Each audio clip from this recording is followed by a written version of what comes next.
Dalam coffee shop online ini tidak perlu sewa lapak seperti kafe atau ruko.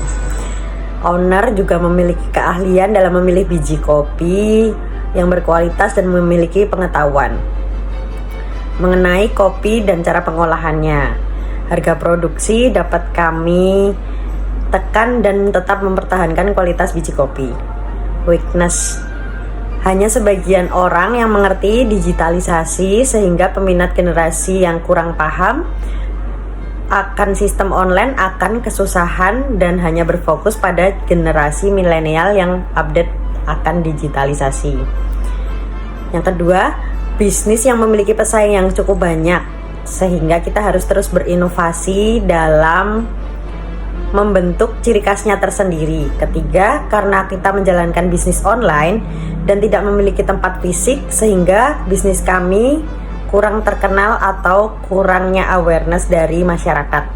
Sehingga digital marketing harus gencar dilakukan dan kita harus saling bekerja sama dalam memberikan promosi kepada partner karir kita. Opportunity: yang pertama, sifat malas untuk keluar rumah dan memilih untuk order online jadi solusi terbaik pengembangan coffee shop online ini. Dampak dari era COVID merubah kebiasaan seseorang untuk lebih senang di rumah dan memesan secara online. Kedua, kemudahan akses digital di era saat ini membuat orang memiliki akses untuk memuaskan rasa penasarannya.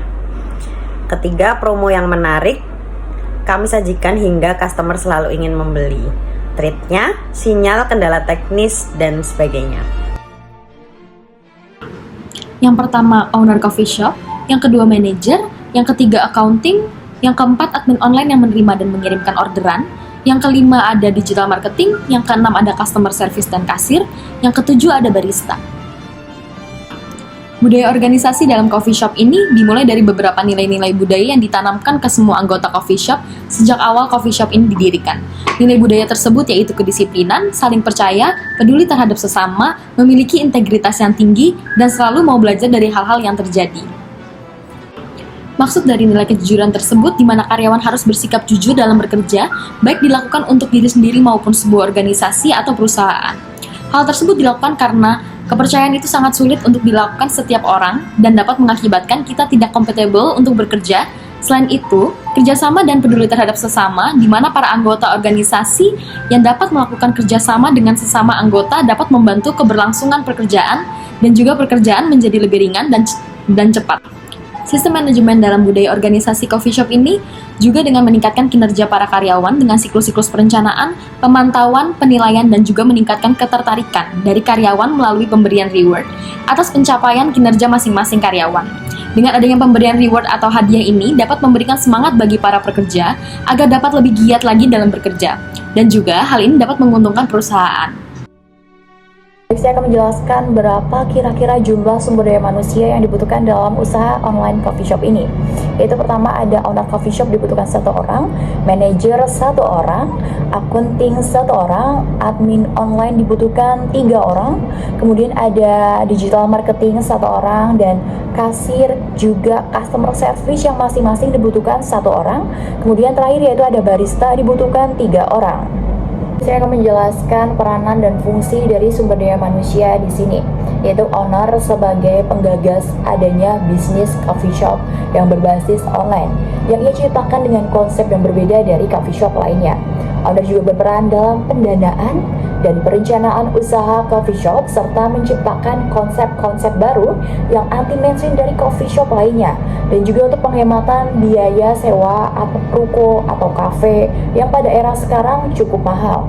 Owner juga melakukan perencanaan pengembangan usaha di masa depan yang mungkin mengikuti selera pasar yang terupdate, pemanfaatan sumber daya manusia sesuai dengan ketentuan, dan juga menjalankan fungsi-fungsi krusial dalam mengambil keputusan penting yang terkait dengan kelancaran dan keberlanjutan operasional usaha, serta hal-hal yang lainnya sifatnya konseptual. Yang kedua yaitu ada manajer yang bertugas untuk mengawasi, mengatur, merencanakan, dan mengelola secara langsung day to day operasional dan melakukan secara langsung baik tertulis maupun lisan kepada owner mengenai perkembangan hasil penjualan, tingkat kepuasan pelanggan dan ketersediaan sisa modal usaha, dan evaluasi secara keseluruhan. Manajer juga bertanggung jawab atas pengambilan keputusan dalam masalah yang timbul yang sifatnya tidak krusial dan sifatnya tidak menyebabkan kerugian usaha atau menyebabkan tutupnya usaha tersebut. Ketiga yaitu ada accounting, seseorang yang bertugas melakukan pembelian bahan baku produk dan sekaligus mengelola keuangan yang masuk dan keluar. Begitu pula untuk sistem penggajian karyawan, menghitung laba dan rugi, menghitung modal usaha dan menyusun perencanaan keuangan. 4 yaitu ada admin online, yaitu seseorang yang bertugas menerima pesanan yang masuk dan mengirimkan orderan tersebut kepada customer. Begitu pula untuk memesan jasa kirim yang tepat dan cepat. Dan kelima yaitu ada digital marketing, yaitu atau pemasaran online, di mana seseorang yang bertugas untuk mempromosikan melalui media massa seperti Instagram atau TikTok untuk mengembangkan pengenalan produk dan promosi oleh masyarakat luas. Selanjutnya yaitu ada customer service dan kasir, di mana customer service memiliki tanggung jawab untuk membantu mengatasi komplain dan mencatat isi dari keluhan pelanggan atau kendala pelanggan untuk selanjutnya dilaporkan kepada manajer dan manajer akan memberikan solusi yang tepat.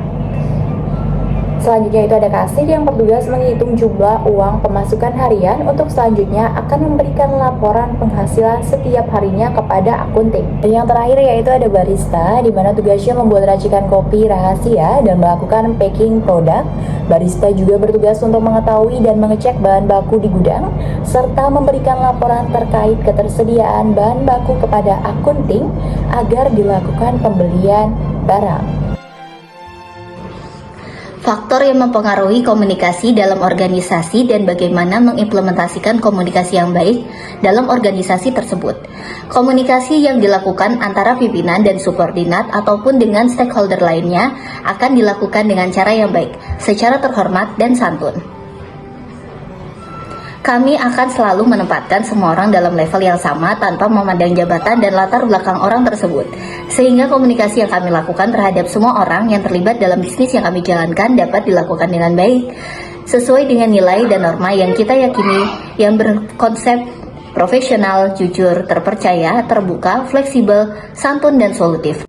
Kejujuran dalam mengkomunikasikan tentang suatu permasalahan atau kesulitan, dan kejujuran membuat kronologi kejadian yang terjadi dalam menjalankan usaha ini agar mendapat solusi yang terbaik dalam menyelesaikan masalah yang terjadi baik dengan pelanggan, antar karyawan, penyedia jasa antar, ataupun masyarakat sekitar menjadi hal yang penting dan utama agar kedepannya kesulitan dan permasalahan tersebut dapat dihindari dan tidak terjadi lagi demi kelancaran usaha ini. Dalam menjalankan perusahaan online coffee shop, kami ingin menciptakan model komunikasi yang terbuka dan fleksibel dengan seluruh stakeholder yang turut andil dalam perusahaan kami. Namun kami tetap memiliki batasan terhadap informasi apa saja yang dibagikan yang bersifat sensitif dan merupakan bagian dari rahasia perusahaan.